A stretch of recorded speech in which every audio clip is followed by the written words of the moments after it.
When it comes to the thoughts, we literally want to use it like a workout gym and name and identify these thoughts that we're moving from and start to get more empowering thoughts that we're moving towards. A lot of people chose the time, money, resources. Yes, you may not have the resources, time, money in a way that you think you need right now to do that.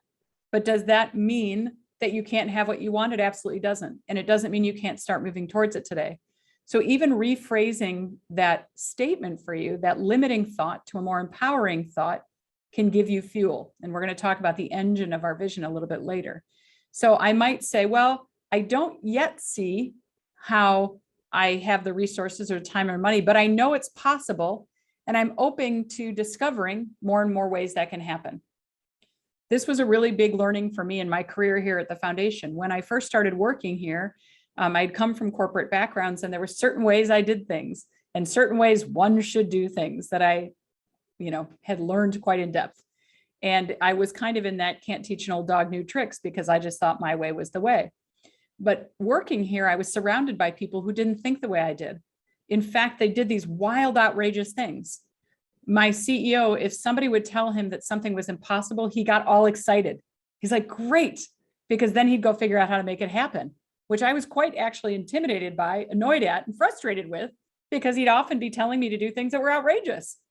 And I'll give a quick example of this that my staff has heard before probably, but I first started out working for the admin support to the two co-founders.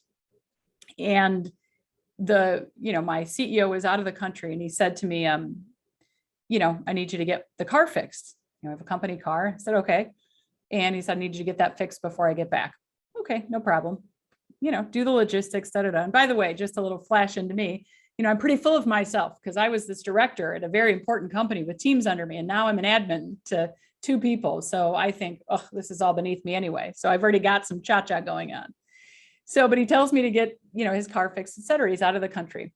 I do all the research. I find out all the data, and I called to update him on the phone. And I said, I know you wanted your car fixed before you got home. I've called around, got it in the shop, all that kind of stuff. It'll be fixed, but it'll be after you get back, because as soon as they can do it is 4 days after you get back. He doesn't skip a beat. And he says to me, no, that doesn't work. You'll get it done before I get back. Okay, now let me just say, I was not the most mature, high-performing individual in that moment. Instead, I had a little hissy fit, and I took down another coworker with me. Wow, who does he think he is? I can't believe he's asking for those things, blah, blah, blah, blah. And then and I'm off the phone by now, so I'm making a little drama in the office.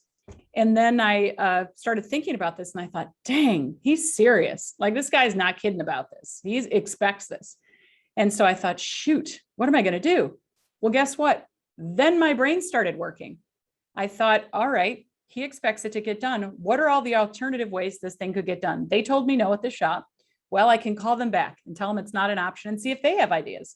So sure enough, I did. I called the auto repair shop. Listen, I talked to my boss, and it can't get done in the date that you delivered. It has to get done before that. Can you think of any other ways?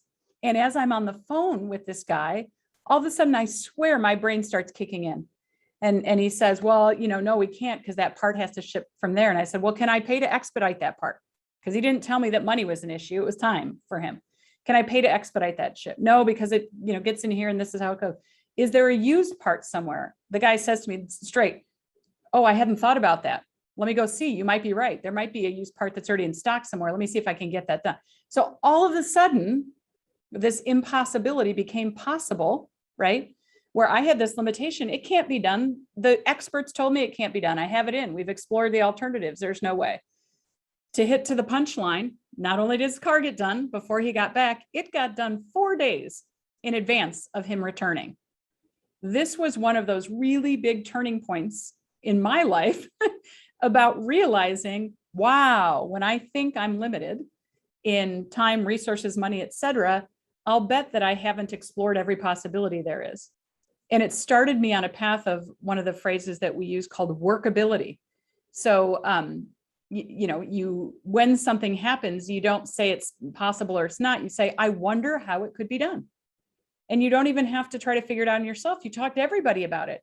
Well, gosh, I have no solution to this, but, Ashley, let me ask you, I wonder if you have a solution to this. Like, you get your team involved, and then you have this wonderful thing that happens that all of a sudden solutions begin emerging. to the point where I've developed this muscle now that I have a lot of workability. But it came out of directly, I had a vision. I didn't know I was operating to this vision. We're going to talk about it.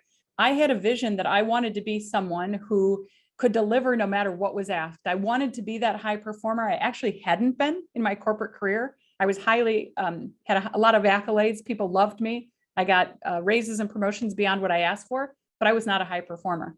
I just kind of knew how to get by and get everybody along. So this was really exciting for me because now I got to begin working on the skill. So when we have these limiting beliefs, we want to start challenging them. And it takes muscle to do that. So I'm not pretending. You just decide overnight. You get others involved, you practice.